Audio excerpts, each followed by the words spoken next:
Dicho esto, vamos a ir a la palabra del Señor y vamos a seguir con nuestra serie de Gálatas. Reconozco que estamos llegando a una parte de Gálatas que voy a disfrutar y que me agrada mucho, porque creo que es una parte más práctica. Pero vamos a orar para que el Señor trate con nuestro corazón. Señor, hemos levantado nuestras voces a ti en alabanza. Hemos orado a ti. Hemos cantado a tu nombre. Hemos cantado de nuestra fe, de nuestra confianza, de nuestra seguridad en que tú nos vas a sostener. Nuestras voces han subido al trono de la gracia y deseamos que lo hayan hecho como olor grato y fragante. Pero ahora queremos que sea tu voz la que baje a nosotros y lo haga a través de tu palabra. Señor, los mensajeros son débiles, son torpes, pero tu palabra es perfecta. Por eso pido, Señor, que me permitas exponer tu palabra como está escrita, que no me dejes moverme a derecha o izquierda. Ayúdame a ser fiel en la exposición de tu palabra y sobre todo que tu espíritu obre en los corazones. Si solamente salen palabras de nuestra boca, Señor, no tendrá efecto en las vidas. Pero si tu Espíritu Santo obra a través de la predicación con poder, vidas pueden ser transformadas. Impíos, pecadores pueden ser salvos como lo fuimos nosotros. Pero sobre todo que Cristo sea exaltado. Te lo pido en el nombre de Jesús. Amén, amén y amén. Hermanos, como saben, nosotros estamos viendo en el libro de Gálatas una lucha feroz de Pablo contra los judaizantes. Hombres que se habían infiltrado en la iglesia para intentar pervertir el evangelio. Y la manera de pervertir el evangelio no era provocando libertinaje, sino al contrario, trayendo un yugo de normas sobre la vida de los creyentes. Trayendo unas normas que les hacían pensar que solo cumpliendo dichas normas podrían ser salvos. Hemos estado viendo cómo Pablo ha hecho que los creyentes miren a la ley y entiendan que la ley tenía una función, pero nunca fue salvar. La función de la ley nunca fue salvar al hombre, pues nadie podía salvarse por obedecer la ley. La ley fue el medio que mostró nuestro pecado y al mismo tiempo que mostró que nuestra única esperanza era Cristo, era nuestro ayo para llevarnos a Jesús. Nosotros vamos a la Biblia, leemos la ley y nos damos cuenta de que es imposible agradar a Dios en todo porque nadie ha cumplido toda la ley. Entonces, sabiendo que al final del camino solo existe gloria eterna y condenación eterna, mirando la ley sabemos cuál es el destino que merecemos todos. La condenación. Y es ahí donde el evangelio tiene su poder, dando a entender al hombre pecador que es imposible que se salve por sus propios medios, pero que de tal manera Dios amó al mundo que entregó a su Hijo, que dio a su Hijo para que todo aquel que en Él cree no se pierda, sino que tenga vida eterna. Y esa es la única esperanza de salvación. Y Pablo está dejando claro a los hermanos y oyentes de Galacia, porque debemos entender que en cada iglesia donde se escribía una carta y hasta el día de hoy hay creyentes y no creyentes. Miren la iglesia hoy. Hoy la iglesia está aquí y lo que no es iglesia también. Hoy somos creyentes y tenemos invitados, no creyentes, visitantes. Lo mismo ha pasado siempre. Pero les está haciendo entender que su única esperanza puede y debe estar en Jesús y solo en Jesús. Y qué gozo haber cantado hoy, solo en Jesús está mi fe. Solo en Jesús, no en mis obras, no en mi fuerza, no en mi capacidad, no en mi obediencia, solo en Jesús está mi fe, mi esperanza, todo está ahí, en Cristo Jesús. Ahora Gálatas va a tomar un curso un poco más práctico. Va a hablar también de la vida del creyente, porque cuando le decimos a las personas que la salvación es solamente por gracia mediante la fe en Cristo, no faltan aquellos que se levantan a decir, pues como no es por obras, vivo de cualquier manera. Como solo es por gracia, vivo de cualquier manera. Como la salvación solo depende de Jesús, vivo de cualquier manera. La Biblia no dice eso y Pablo va a tomar una línea de mensaje ahora que va a dejar claro que no es así.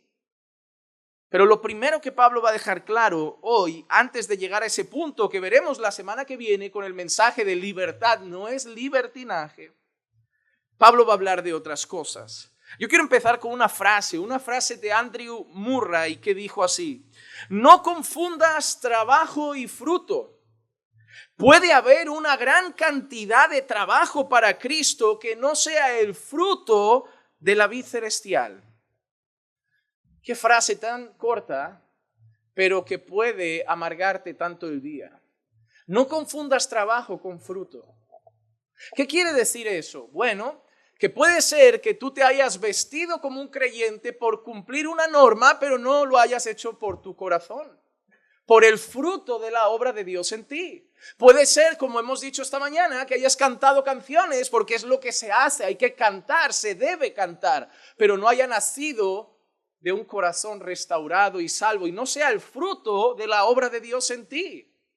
Puede ser que hoy hayas venido al culto porque hay que venir, hay que seguir pareciendo cristiano, porque los cristianos tienen que congregar, porque si no congrego me miran mal, porque si no congrego el pastor me escribe, porque si no congrego la iglesia se pone pesada, pero no hayas venido con el corazón de un adorador que adora a Dios en espíritu y en verdad, y que como vimos esta mañana algunos de nosotros, yo me alegré cuando me dijeron: a la casa del Señor iremos.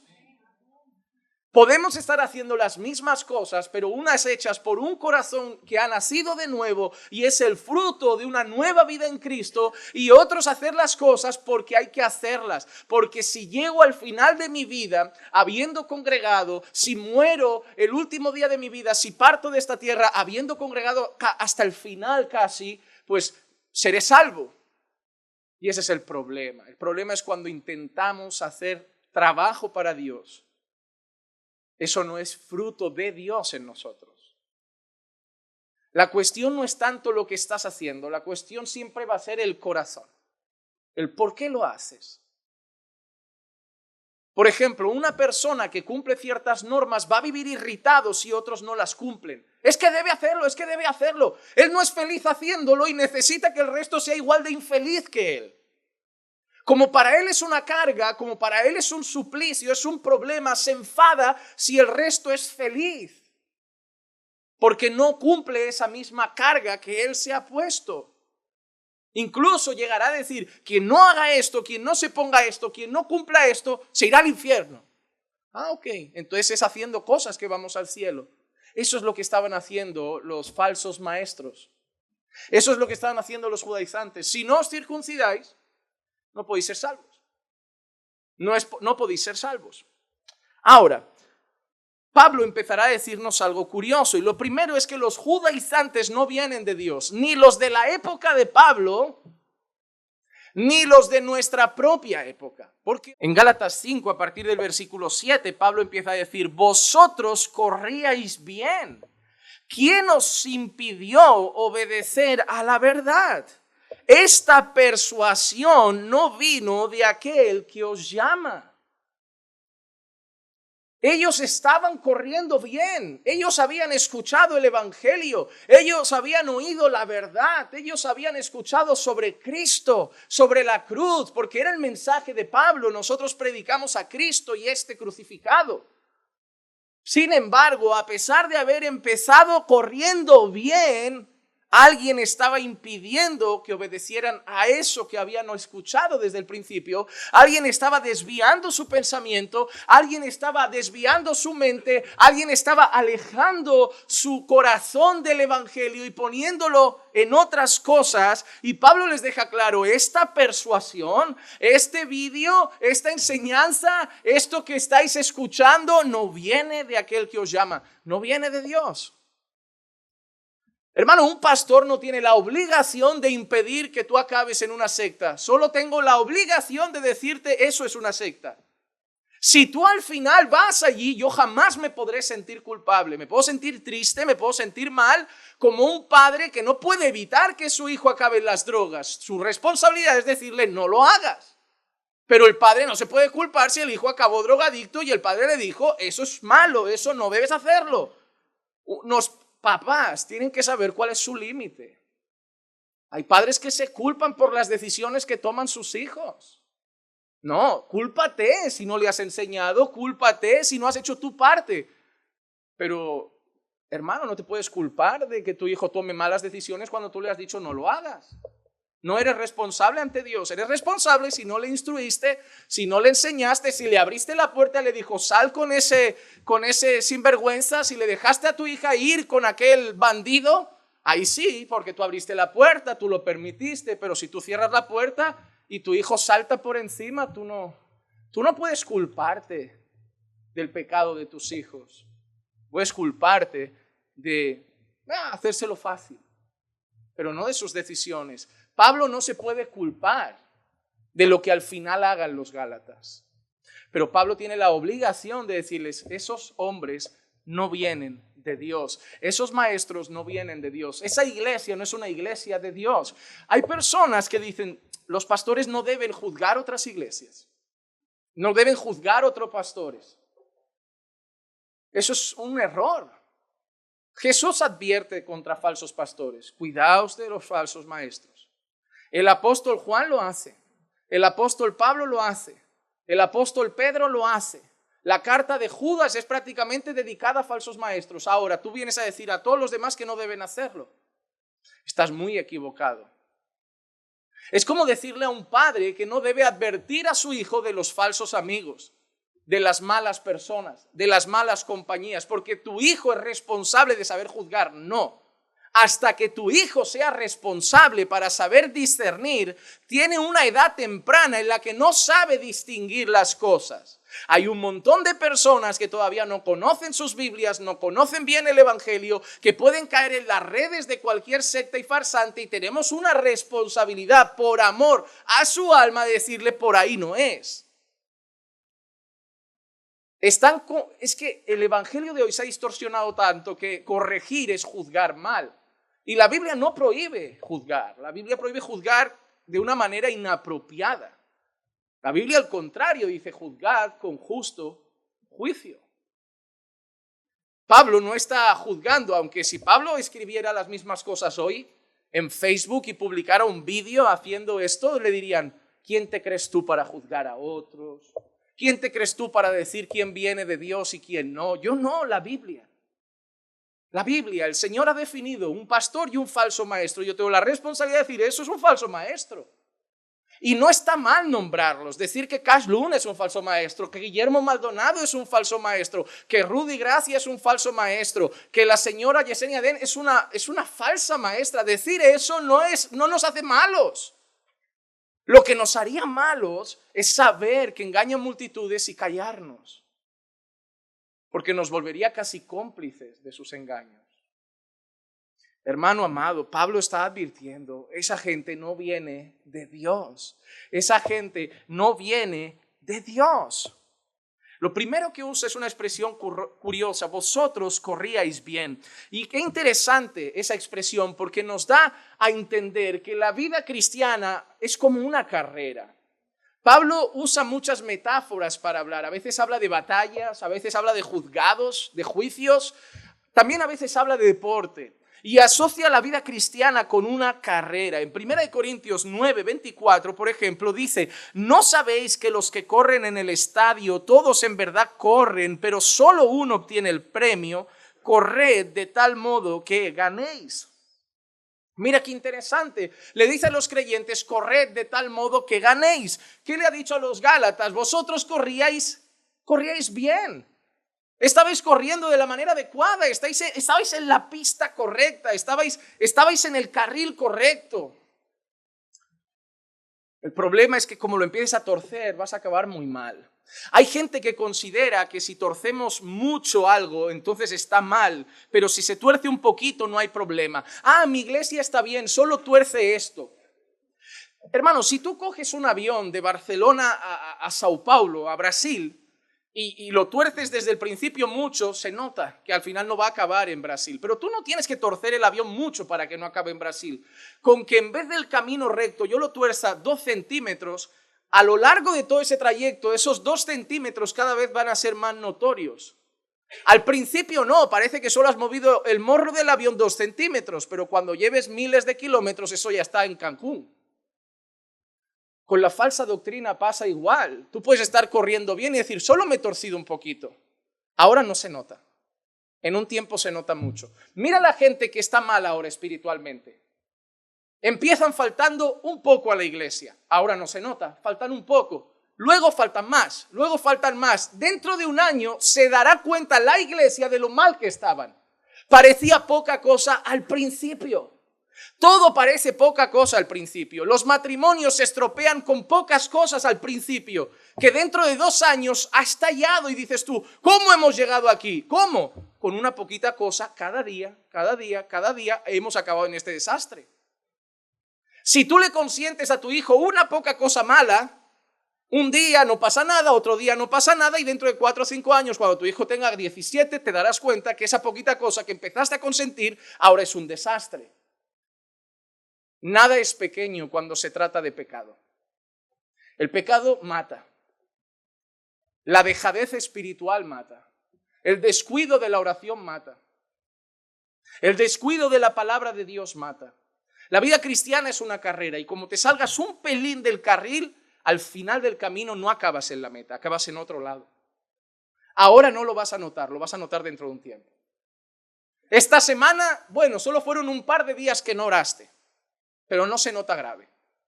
Dentro de un mes ya serán 4 días que no oraste, pero todavía no lo notas grave porque has orado otros 3. Pero dentro del final de este año, habrás ido a la iglesia en un año 10 veces. Habrás orado en casa 8 o 9, de 365 días, y te darás cuenta que estás mal en la fe. No permitas un poquito. No permitas un poquito. Corre bien la carrera. Corre bien, corre con los ojos puestos en Jesús. Corre por el carril correcto, corre bien, corre de la manera adecuada, corre sin moverte a un lado y a otro, corre sin dar osadía a torcer un poquito los pies, porque al principio no lo notarás, pero al final se torcerá la cosa.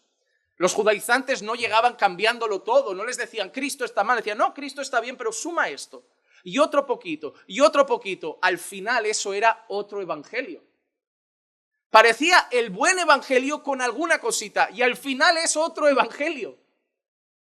Cuidado con empezar a correr mal. La vida cristiana es una carrera, pero en el camino vendrán tropiezos. Los judaizantes eran tropiezos. Si has visto carreras de obstáculos, verás que van corriendo, hay que saltar, van corriendo, hay que saltar, Hermano, la vida cristiana es así. En el camino van a llegar tentaciones, van a llegar judaizantes, van a llegar falsos maestros, y tú vas a tener que correr y salta, correr y salta, correr y salta. La vida no es solo correr y todo es liso, sin problema. No, vienen obstáculos. Los judaizantes se habían vuelto una piedra de tropiezo para ellos. En Gálatas 3, Pablo empezaba diciendo, oh Gálatas insensatos, ¿quién os ha fascinado a vosotros, ante cuyos ojos Jesucristo fue presentado públicamente como crucificado? Gálatas insensatos, necios, ¿no habéis tenido cuidado? ¿Quién os ha fascinado? ¿Quién os ha deslumbrado? ¿Quién ha sido el tropiezo que os ha hecho dejar de mirar la cruz? Hermano, sigue a Cristo. Huye de cualquier mensaje que Cristo no va apareciendo. Pasan 15, 20 minutos, 25 minutos y tú dices, ¿dónde está Jesús? Él es la fe, Él es la fuente, Él es el agua de vida, Él es la puerta, Él es el buen pastor. ¿Dónde está? Sin Él no hay salvación. Tiene que aparecer. He traído a mis invitados. ¿Dónde está Jesús? Si traigo a mis invitados y Jesús no aparece en algún momento, no hay esperanza. Vale, les has dicho lo que tienen que hacer, cómo se tienen que portar, las normas que tienen que cumplir, y se van a casa como pecadores con una mochila llena de normas, sin esperanza, porque Jesús no está. Entonces, es lo que hemos dicho al principio, se van a casa con mucho trabajo, pero sin fruto. Yo soy la vid, vosotros los pámpanos, lejos de mí no podéis hacer nada. Sin Cristo no hay vida, hay obras, pero obras secas, que no fluyen de la vid. Pablo dice que ellos corrían bien, pero alguien impidió que obedecieran a la verdad, porque somos llamados a obedecer la verdad. Y es interesante porque somos llamados a obedecer la fe. Es curiosa esa expresión. En Romanos 6, 17 y 18 leemos: pero gracias a Dios que aunque erais esclavos del pecado, os hicisteis obedientes de corazón a aquella forma de enseñanza a la que fuisteis entregados, y habiendo sido libertados del pecado, os habéis hecho siervos de la justicia. Erais esclavos del pecado, dice Pablo, pero os habéis hecho obedientes de corazón. Mira qué expresión bonita, obedientes de corazón. No es una carga, no es un peso, obedientes de corazón a aquella forma de enseñanza a la que fuisteis entregados, al Evangelio, a las enseñanzas de Cristo, y habiendo sido liberados del pecado, os habéis hecho siervos de la justicia. Hermano, obedece el llamado de Dios a seguir el Evangelio. Obedece el llamado de Dios a seguir las enseñanzas de Cristo. El llamado de Jesús a sus discípulos es enseñándoles a guardar todo lo que yo os he mandado. Y yo estaré con vosotros todos los días. Jesús no dijo otra cosa, enseñándoles a guardar todo lo que yo os he mandado. ¿Y dónde está lo que Jesús ha mandado? En las palabras de Jesús y en las palabras de sus apóstoles. Incluso en una ocasión aparece Jesús transfigurado, aparece Moisés, aparece Elías. Los discípulos que se encuentran ahí están deslumbrados porque la ley y los profetas. Pero en ningún momento el Padre hace que miren a Moisés. En ningún momento el Padre hace que miren a Elías. Eran hombres de tradición judaica, hombres para los que Moisés era y Elías, el gran profeta. Estarían deslumbrados al verlos ahí aparecer, dirían: mira, ese es el equipo perfecto, Jesús más Moisés más Elías. Y el Padre dice: a él oíd, a él. Moisés cumplió su trabajo. Moisés hizo su parte. Moisés hizo lo que le tocaba y Elías hizo lo que le tocaba. Pero ahora escuchadle a él. Hebreos dice, porque en el tiempo pasado el Señor habló de muchas maneras a los padres por los profetas. Ahí está Moisés, ahí está Elías. Pero Hebreos dice, pero en este último tiempo Dios ha hablado a través de su Hijo. A él oíd. Ese es mi Hijo amado en quien tengo complacencia. Ese es mi Hijo amado, a él escuchad. Y por eso Jesús en la gran comisión lo dice, enseñándoles a guardar todo lo que yo os he mandado. Y todo lo que enseña Pablo, todo lo que enseña Pedro, todo lo que enseña el apóstol Juan, son las enseñanzas recibidas de Jesús, lo que hemos visto, lo que hemos oído, lo que hemos escuchado, lo que hemos recibido. Eso es lo que damos. Y a ese mensaje debemos obedecer, al mensaje de Cristo. Al mensaje de Cristo. Pero hay un problema, llegan hombres a la iglesia y siempre van a llegar. Igual que van a llegar malas influencias a la vida de tus hijos, igual que van a llegar malas influencias en la escuela, malos compañeros, mala gente en el trabajo. Tenemos que estar apercibidos de que en el mundo habrá gente que no quiere nuestro bien y viene para hacernos daño. No hay nada peor que la gente sumamente confiada. Tampoco te vayas al extremo de llevar 20 años en una iglesia y no te fías todavía del pastor y de los hermanos. Pero es que hay gente que llega el compañero nuevo de trabajo, empieza a ser su coleguita y ya es el mejor amigo. Llega una persona nueva a la iglesia que lleva un mes y ya es la hermana espiritual que aconseja. Existen ovejas, existen cabras, pero también existen lobos. Están en el partido. Tienen su función. Dios va a mandar a esta iglesia muchas almas redimidas para ser edificadas, para que la iglesia crezca sólida. Y el Señor irá añadiendo cada día a los que han de ser salvos. Pero Satanás también va a sembrar. Y no hacer caso a esa realidad es ser una iglesia torpe. Satanás va a sembrar. ¿Tú crees que está contento Satanás con lo que está pasando aquí? ¿Tú crees que está contento Satanás con el avance de la obra? ¿Tú crees que está contento Satanás con la cantidad de personas que están siendo edificadas? No, él va a sembrar. Él tiene que traer discordia, él tiene que traer enemistades, él tiene que dividir ese grupo, él tiene que poner pleito ahí en medio, tiene que acabar con la paz, con la armonía y con lo que está pasando y va a sembrar. Y tenemos que estar apercibidos. La iglesia tiene que saber que hay falsos maestros y hay falsos hermanos. Igual que sembrará personas en nuestro entorno, en nuestra vida, que vendrán para hacer daño. Con malos consejos. Que buscarán hacer daño a tu matrimonio, a tu vida, a tu caminar con Dios, poner en duda cosas que para ti son fundamentos. Y hacer con un poquito que se pudra todo. Porque con un poco de veneno basta. Cada vez que he visto casos en la historia de gente que ha muerto envenenada, yo no he visto que echen 1 litro de veneno en medio litro de zumo. Yo he visto que hay medio litro de zumo puesto en la mesa para el marido y la familia y unas gotitas de veneno. Si yo ahora tomara este agua, fuera a beber de esta botellita y digo, mira qué agua rica, y estoy así, alguien me dice, pastor, han echado 5 gotitas de bromuro. Yo hago así, digo, ya está. Son 5 gotas, para esa cantidad de agua estará muy diluido, suficiente para darme la tarde, acabar conmigo, hacer muchas cosas. Un poco de veneno basta. Un poquito basta. Por eso Gálatas 5:9 dice, un poco de levadura fermenta toda la masa. Parece que os traen el mismo evangelio, con alguna pequeña modificación.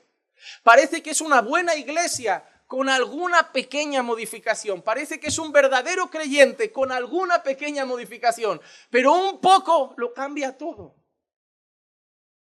Imagínate que yo te cuento ahora algo, pastor, te cuento algo y al final de contártelo te digo, te he dicho casi todo la verdad. ¿Cuánto te vas a creer de todo lo que he dicho cuando te diga al final? Te he dicho casi toda la verdad, casi todo era cierto. El problema es que tu mente va a pensar, pero ¿cuál es la parte incierta?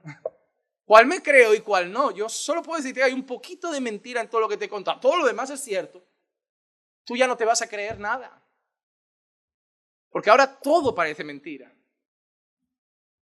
Ahora imagínate que predico un sermón y te digo, te he predicado casi toda la verdad, he dejado unas gotitas de herejía.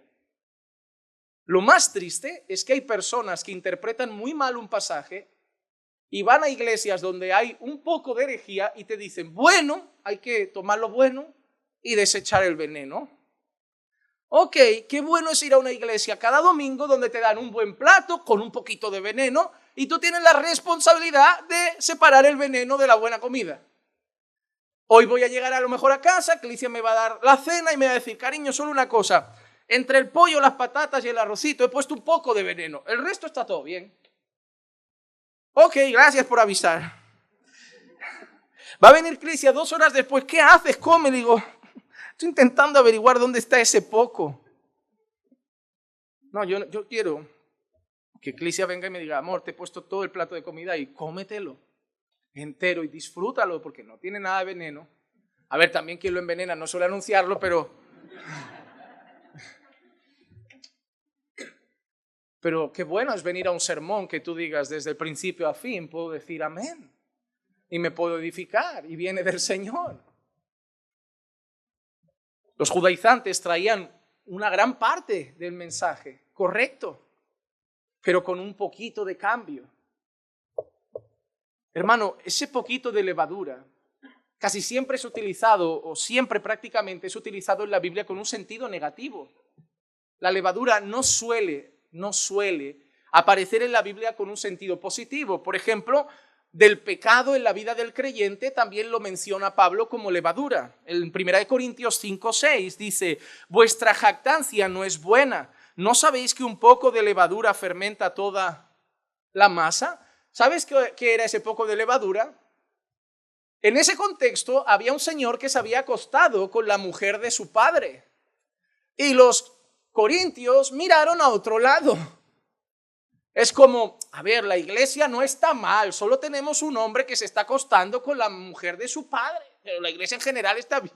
A ver, Oh, la iglesia está bien y tenéis un hombre acostándose con la mujer de su padre en medio de vosotros. Hay algunas iglesias que son así. Que hay alguien que está practicando el pecado entre ellos y le dicen a la iglesia, al pastor, no los corrijas. La iglesia está bien, es solo una persona que está.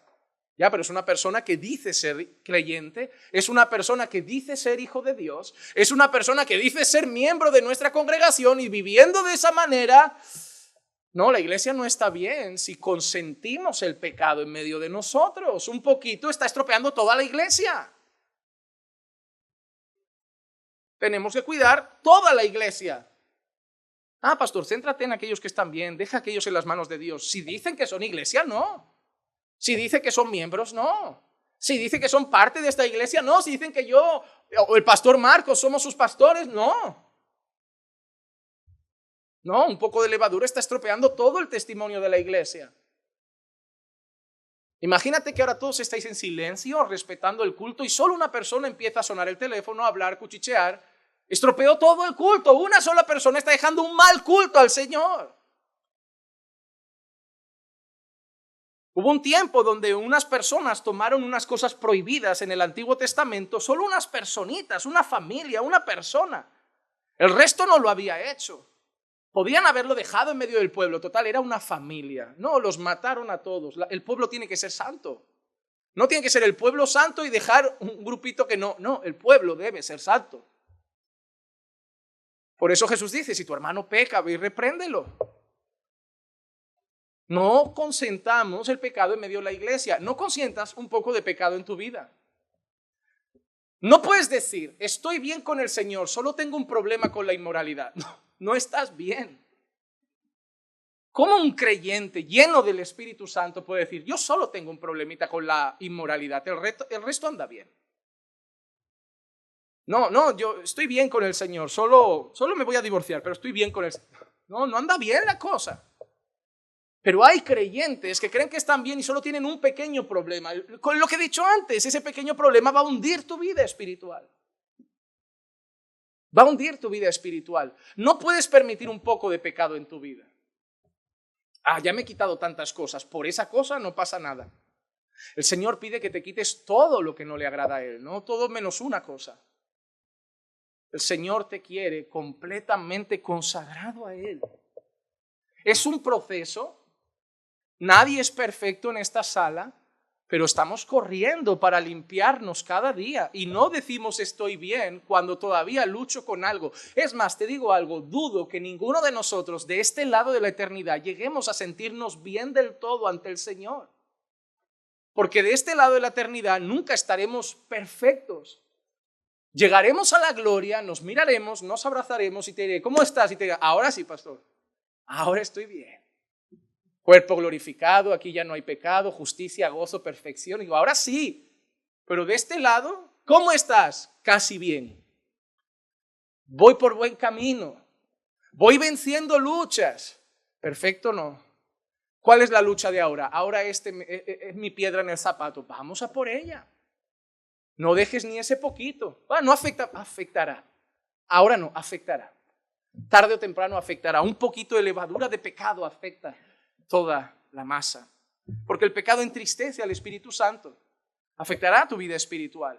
Pero también se utilizaba la palabra levadura, no solo para el pecado, sino también para las falsas enseñanzas. En Mateo 16:6 dice, y Jesús les dijo, estad atentos y guardaos de la levadura de los fariseos y saduceos. Al principio sus discípulos pensaban que se refería al ingrediente colocado en el pan. Pero luego en el versículo 12 de Mateo 16 leemos, entonces entendieron que no les había dicho que se guardaran de la levadura de los panes, sino de la enseñanza de los fariseos y saduceos. Yo comprendo a la luz de eso que lo que está diciendo Pablo a los hermanos de Galacia es cuidaos de la enseñanza de los judaizantes, cuidaos de la levadura de los judaizantes, cuidaos de ese poquito de levadura que están metiendo en el evangelio. Hermano, los falsos maestros, sí, hay algunos descarados, muy llamativos, pero otros son sumamente sutiles. Son sumamente sutiles. Mira lo que dice, por ejemplo, segunda de Pedro, capítulo 2, el versículo 1. Se levantaron falsos profetas entre el pueblo, así como habrá también falsos maestros entre vosotros, los cuales, ¿cómo? Encubiertamente introducirán herejías destructoras. No vienen con un cartel, soy un falso maestro. Pueden venir con un doctorado en teología, con un máster en divinidades, con un estudio teológico profundo en las mejores universidades. Hermano, yo no compro los diplomas. La gran mayoría de falsos maestros que conozco, que sé que lo son por su enseñanza y fruto, tienen diplomas teológicos. Los tienen. Para seducir, ¿qué hago? ¿Qué tengo que hacer? Estudio teología en un seminario, me pongo mi buen traje, hablo con propiedad, soy carismático, cercano, amistoso, me gano su corazón. Si al final esta gente es la más manipulable que hay, se dejan llevar por las emociones, no por la cabeza. Si yo conquisto su corazón, esta gente ni piensa. Hermano, sal de esa iglesia. No puedo, pastor. ¿Por qué? Porque yo quiero mucho a mi pastor. Pero es un falso maestro. Ya, pero lo quiero mucho. Me ayudó cuando estaba mal. Digo, ya, pero dime la verdad que te está enseñando. Ya, pero él hizo mucho por mí. Conquistó tu corazón. Si nadie dice que solo hagan malas obras, alguien cree que va a venir aquí a hacer guerra con metralletas y a robar carteras. La roban, con sutileza también. Pero se llama culto de primicias, ¿no? Cosas de esas raras. Haz tu pacto por tus hijos. Cosas así. Él, claro que te va a ayudar. Él tiene que conquistar tu corazón. Él tiene que alcanzar tu vida.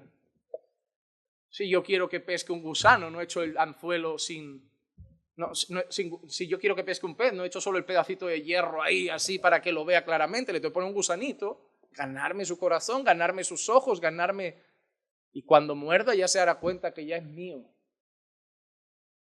Ya es mío. Lo harán encubiertamente. Lo harán con sutileza, pero siguen siendo herejías destructoras. Hermano, todo lo que vemos hoy en el mundo, ¿cuánto daño han hecho ideologías modernas?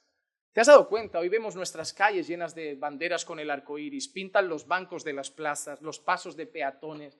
El mundo parece flower power. Pastor, mira lo que están haciendo. No, esto empezó hace mucho, lo que pasa es que nadie se dio cuenta. Empezó el primer día que vimos una serie y 2 chicos se dieron un besito. Empezó el primer día que pusimos una película y 2 amigas empezaron a mirarse con unos ojitos raros. Empezó así.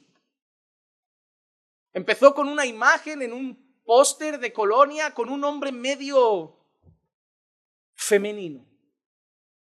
Empezó de esa forma. Lo que pasa es que era sutil y tú, bueno, no le hagas mucho caso, eso no hace... Fue poco a poco. Fue poco a poco. ¿Has visto dónde hemos acabado hoy? Con las banderas por todos lados, con los colegios enseñando a los niños pequeños a tocar su cuerpo con 3 o 4 años, con los colegios diciéndole a niños de 5 años que experimenten a ver qué pueden llegar a ser en su identidad. Hemos llegado a ese escándalo que empezó hace años, con un poquito de levadura y nadie se daba cuenta, porque somos así de necios, dejamos pasar esa poquita cosa. Esa pequeña conversación con el compañero de trabajo de tu mujer, es solo un compañero, ¿estamos hablando de qué? Bueno, me está contando que sus hijos están mal. ¿Qué tiene que ver eso con el trabajo? Y ahí va alguien y ¿sabes qué le dice a la mujer o al hombre que también lo hace? Es solo una conversación, no tiene nada de malo. Él no tiene nada de malo, nos ha llevado a muchas cosas terribles. Todo empieza por algo que parece no tener nada de malo. Requerimos ser más sabios, más maduros, tener más discernimiento. Hermano, no podemos ser tan ingenuos. Tu hijo no se va a perder en el mundo de la noche a la mañana. Tu hijo no va a acabar destrozando su vida de la noche a la mañana. Tu hijo puede ser que ya la esté destrozando y se lo estás permitiendo porque todavía no te parece nada grave. En unos años será grave. ¿Cómo ha pasado? No, empezó a pasar hace 5 años cuando le dijiste, venga, hoy te dejo llegar a las 11. Ese día empezó a pasar. Hoy ya duerme fuera de casa. Hoy ya tiene un novio. Ya te ha confesado sus relaciones. Se ha quedado embarazada. ¿Cómo empezó? El día que una niña de 16 años estaba a las 11 de la noche en la calle. Ah, no hizo nada. Ese día no. Solo empezó a saborear el mundo nocturno. Y no he conocido a nadie. Yo no sé cómo es en vuestros países, pero recuerdo cuando yo salía, con 16 decirle a mis amigos, ¿dónde quedamos hoy a las 11? No, quedamos en tal cafetería para tomar un té con pastas. Porque a las 10 de la noche es lo que se hace. Tomar una manzanilla y un poleo mientras tenemos una charla agradable los jóvenes. Si tu hija sale a las 10, va a beber, va a fumar, se va a besar con un muchacho, le van a tocar el trasero y la van a manosear. Mi hija no hace esas cosas. No, lo hacen los 50 que están alrededor y tu hija solo mira y graba. Tu hija lo hace. Si el ambiente no le gustara, no iría. ¿Sabes por qué a ti ahora te invitan a un ambiente mundano y dices, no voy a ir a ese cumpleaños? Porque no te gusta. Si tu hija va, le gusta. Reconócelo. Y si le abriste la puerta y le dejaste volver a las 11, todavía no. Dentro de unos años hablamos. En el despacho mientras lloras. Yo prefiero decirte hoy que un poquito lo pudre todo. Pero no podemos ser, mira cómo empiezan los padres, mira qué manipulados están. No podemos ser tan estrictos. Hay que dejarles un poquito de libertad. Te han engañado bien, ¿eh? También tienen derechos. Derecho a pagar la luz, a pagar el alquiler, a pagar su teléfono, a pagar su internet, a pagar su gimnasio, a pagar su ropa. ¿Esos derechos te los echan cara? Esos derechos no te dicen nada, ¿no? No te dice, mamá, necesito empezar a trabajar porque tengo que pagarme mis cosas. No te dice, mamá, me tienes que seguir pagando las cosas. Y además dame 20 euros que hoy salgo por la noche. O sea, mamá, costea mi vida y costea mi pecado. Porque yo no voy a hacer lo que ellos hacen. La marihuana del cajón se la estoy guardando a Pedro. Y lo peor es que tú lo hiciste y te crees que tu hijo es diferente a ti. La herejía, el pecado, viene de poco a poco y destruye todo. Un poco de levadura pudre todo. Un poco de levadura pudre todo. Un poco de veneno envenena todo. Un poco de pecado te va a destrozar, un poco de herejía va a destrozar una iglesia. Y un poco de herejía destroza el evangelio. Pero tenemos una esperanza gloriosa y es que el falso maestro será castigado. Gálatas 5:10, yo tengo confianza respecto a vosotros. ¿Cuál es la confianza de Pablo? En el Señor, de que no apartéis por otro, de que no optaréis por otro punto de vista. La esperanza de un pastor, ¿cuál es? Predicar, enseñar y que al final elijan bien. Yo no puedo hacer otra cosa. Pero tenemos un consuelo. Pero el que os perturba llevará su castigo, quien quiera que sea. Cuando lees esos versículos y ves tantos falsos maestros, te da consuelo porque dices, esa gente se aprovecha de las personas, esa gente usa el nombre de Dios, esa gente hace eso, pero oye, tranquilo, llevará su castigo. Aquí no, quizá, pero estará delante del Señor de la iglesia. Estará delante del Dios Todopoderoso y llevarán su castigo. El falso maestro está bajo maldición, ya lo está, ya lo está. Pablo había dicho en Gálatas 1:8, si aún nosotros o un ángel del cielo os anunciara otro evangelio contrario al que os hemos anunciado, sea.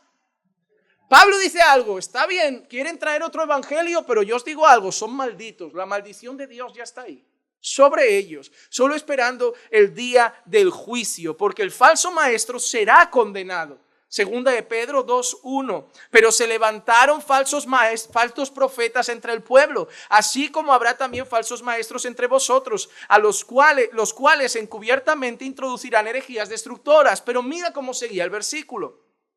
Negando incluso al Señor que los compró, trayendo sobre sí una destrucción repentina.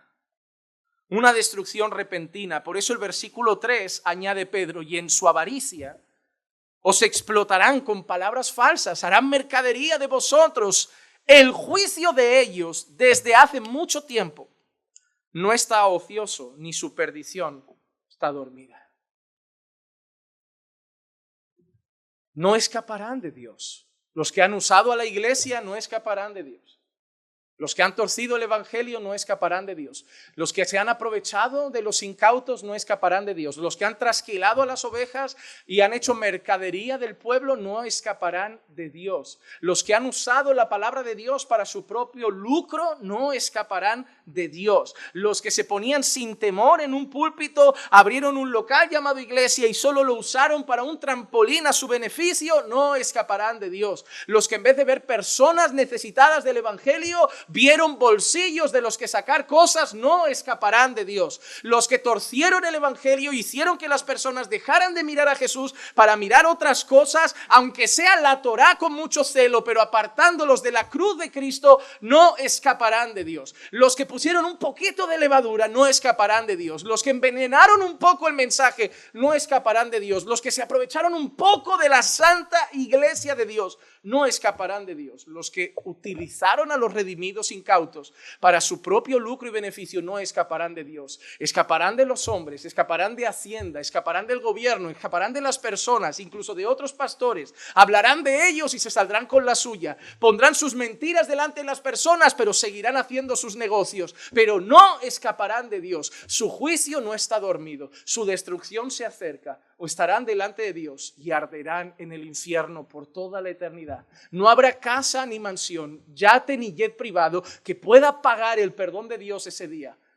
La iglesia de Dios debía ser cuidada y ellos la prostituyeron. La iglesia de Dios debía ser edificada y ellos la utilizaron. La iglesia de Dios tenía que ser alimentada y ellos se alimentaron de la iglesia. Las ovejas necesitaban comer buen pasto y ellos se comían a las ovejas, se alimentaban de ellos. No veían almas, veían productos, no veían personas, veían carteras, veían cifras. No les importaba si pecaban, les importaba si no diezmaban. No les importaba si traían su corazón a la iglesia, les importaba si traían su sobre. Su juicio no está lejos. El trono de Dios los espera. Ni la muerte escapará de ese juicio, ni los montes los podrán ocultar. Se habrán librado de nosotros, pero no se librarán de Dios. Ponerse aquí a hablar debería dar santo temor. La Escritura tiene una advertencia muy solemne para los que predicamos. ¿Por qué queréis ser maestros muchos de vosotros? Mayor condenación hay para vosotros. Porque ellos escuchaban, pero vosotros con mucha osadía os poníais aquí a decir, así dice el Señor. Y el Señor no había dicho. ¿Por qué queréis tomar este lugar? Debería daros temor. Como aquel profeta que le dijo a su discípulo, ¿qué quieres? Yo quiero lo doble, el doble de lo que tú tienes. Y no le dijo, no, es lo mejor. Le dijo, no, dura cosa pides. Esto está lleno de responsabilidades, porque al que más se le da, más se le exige. Tu posición es honrosa, pero debería darte temblor en las piernas cada vez que pisas aquí. Como le dio temblor a Moisés cuando se acercó a esa zarza. Porque el Dios que estaba en la zarza está aquí. Está escuchando vuestros corazones y escuchando mis palabras. Y seré juzgado por todo lo que he hecho y seré juzgado por todo lo que he dicho. ¿Crees que a mí me da temor que a vosotros os parezca bien lo que digo o hago? A mí me da temor que a Dios no le parezca bien. Porque yo puedo meteros a vosotros en mi bolsillo y mañana no escapar del juicio de Dios.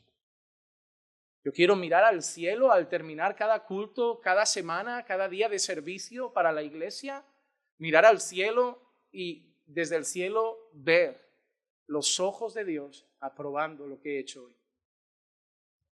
De nada vale el aplauso de los hombres si tenemos la reprobación de aquel a quien servimos, del Dios Todopoderoso.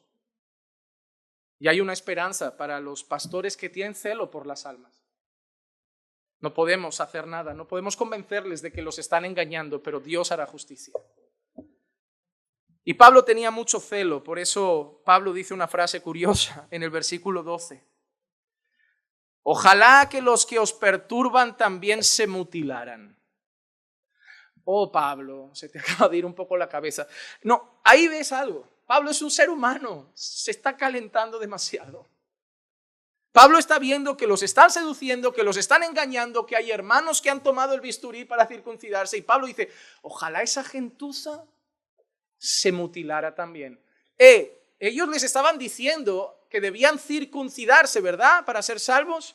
Pero Pablo no está diciendo que se circunciden. La palabra que Pablo está utilizando es que se castren, que se corten sus genitales, que se amputen sus genitales. Ellos están pidiendo circuncisión para ser salvos. Yo desearía que esa gente los castraran. No, hombre, un siervo de Dios hablando de esa forma. Nadie esperaba tampoco que Jesús tirara la mesa de los cambistas. No pienses tú que un siervo de Dios es una persona que cuando ve la injusticia se queda así. Soy un siervo de Dios, solo puedo tener paz. Si yo me entero de una injusticia, me debe brotar celo. ¿Tú cómo crees que hace Dios cuando una mujer mata a un bebé, cuando un hombre traiciona a su esposa? ¿Crees que Dios está inerte ahí arriba? Dios está lleno de una santa ira. Pablo está lleno de una santa ira en este momento, porque están usando a los creyentes, torciendo el evangelio, dándole la espalda a la cruz de Cristo. A veces toca ser duro, hermanos. Duro no, ser duro cuando toca y por el motivo adecuado y de la forma adecuada no es pecado. Tu hijo no necesita un padre blando. No necesita un padre violento, no necesita un padre agresivo, pero necesita un padre firme.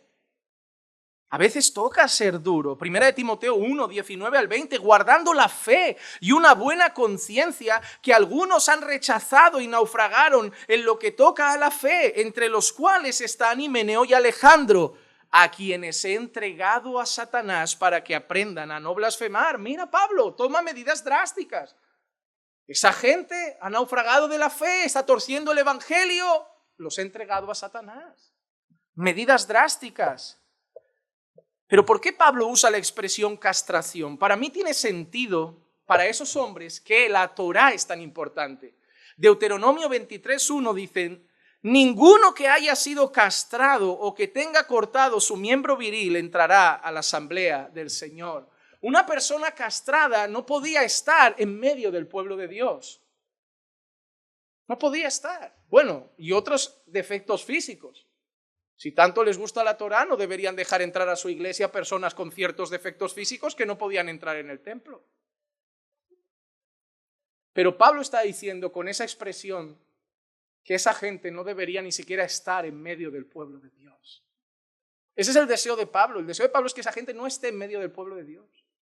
Ya Dios tratará con ellos. Así que Pablo deja claro en el versículo 11, y me vuelvo uno atrás, cuál es el mensaje que Pablo predica. Pero yo, hermanos, si todavía predico la circuncisión, ¿por qué soy perseguido aún? En tal caso, el escándalo de la cruz ha sido abolido. ¿Sabes qué está diciendo Pablo? Pablo está diciendo, a mí me persiguen. A mí hay gente que me persigue por lo que predico. ¿Y sabes qué? No me persiguen porque predique la circuncisión. Porque si yo predicara la circuncisión, esta gente no estaría contra mí. Dirían, mira Pablo, sigue siendo un buen judío, mandando a la gente circuncidarse. Sin embargo, Pablo dice que si él predicara la circuncisión, el escándalo de la cruz habría sido abolido. ¿Qué expresión? El escándalo de la cruz. La cruz es escandalosa. Mira lo que dice 1 Corintios 1, 22 al 24, porque en verdad los judíos piden señales y los griegos buscan sabiduría, pero nosotros predicamos a Cristo crucificado, piedra de tropiezo para los judíos, por eso es un escándalo para ellos, y necedad para los gentiles, por eso es un escándalo para ellos, mas para los llamados, tanto judíos como griegos, Cristo es poder de Dios y sabiduría de Dios. La cruz es un escándalo. Porque la cruz es el héroe crucificado. El capitán colgado en un madero. El líder del grupo sangrando y castigado. El vencedor asesinado en una cruz. La cruz es el mensaje de la salvación por gracia. La cruz es el mensaje del tú no puedes salvarte y vino un Salvador. Y ese Salvador humilde fue clavado en un madero. Un escándalo de mensaje. Un escándalo contra el orgullo de aquellos que se querían salvar a sí mismos. Spurgeon dijo una cosa que tengo que leer. Pero hay algo en la cruz de Cristo que hiere el orgullo de los hombres, y es que se opone a todas las nociones de capacidad humana. Al hombre que descansa en su propia fortaleza para su salvación no le gusta la doctrina de la cruz.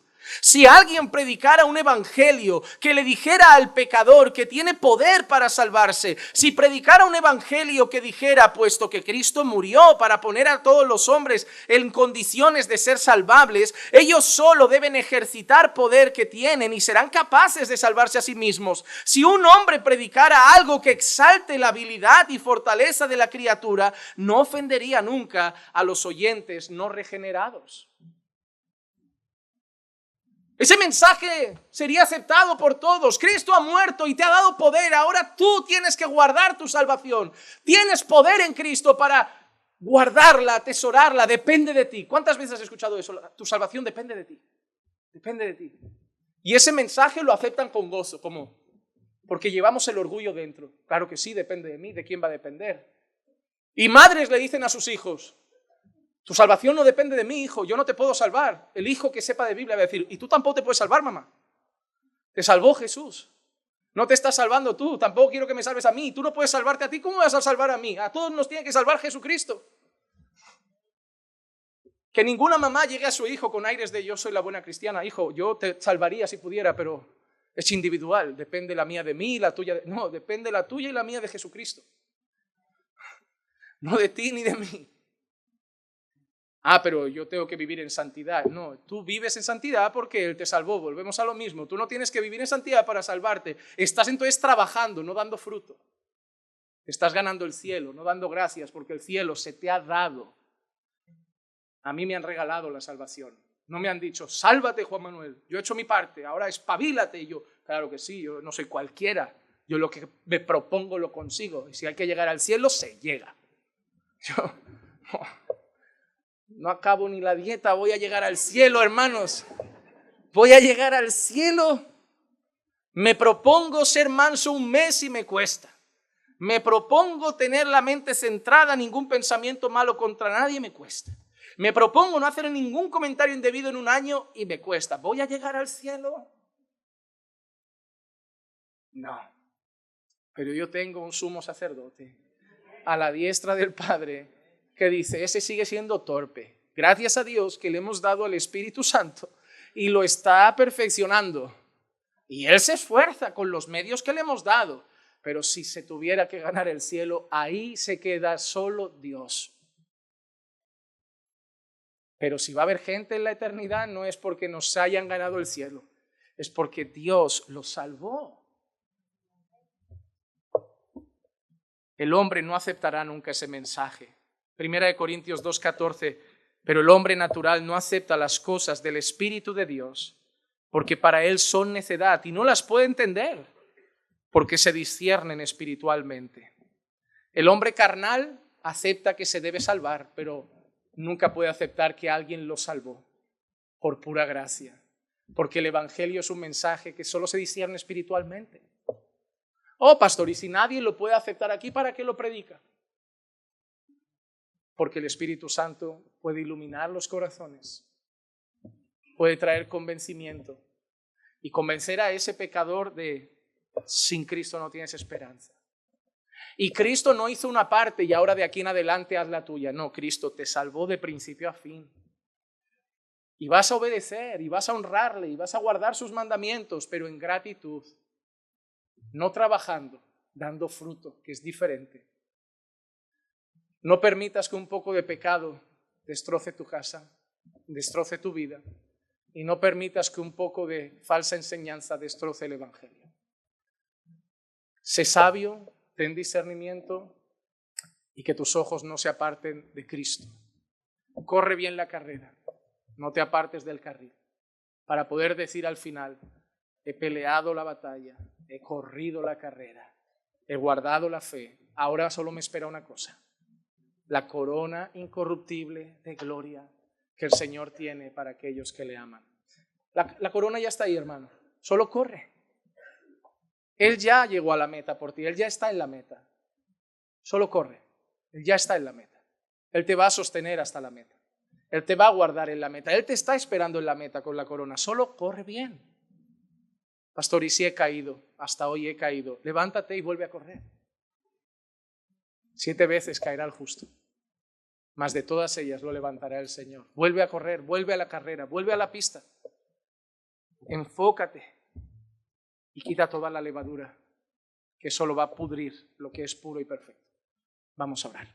Padre, te damos muchas gracias por tu palabra, por recordarnos, Señor, que debemos ser prudentes y no permitir un poco de levadura de pecado, ni un poco de levadura de falsa enseñanza. Que seamos, Señor, íntegros a la hora de exponer tu palabra, de mirar tu evangelio.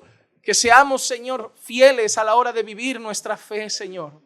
Ayúdanos a poner nuestros ojos en Cristo, el autor y consumador de la fe, y correr bien esta carrera sin movernos a un lado o a otro, Señor. Guárdanos, Señor, de la levadura del pecado y guárdanos de la levadura de la falsa enseñanza. Guárdanos de la levadura de los judaizantes y de cualquier otra secta que encubiertamente trae herejías destructoras. Pero sobre todo, danos el consuelo de saber que aunque muchos se salgan con la suya aquí, al final habrá justicia. Que esta palabra pueda dar fruto en el corazón de todos aquellos que lo escuchan. Te lo pido en el nombre de Jesús. Amén, amén y amén.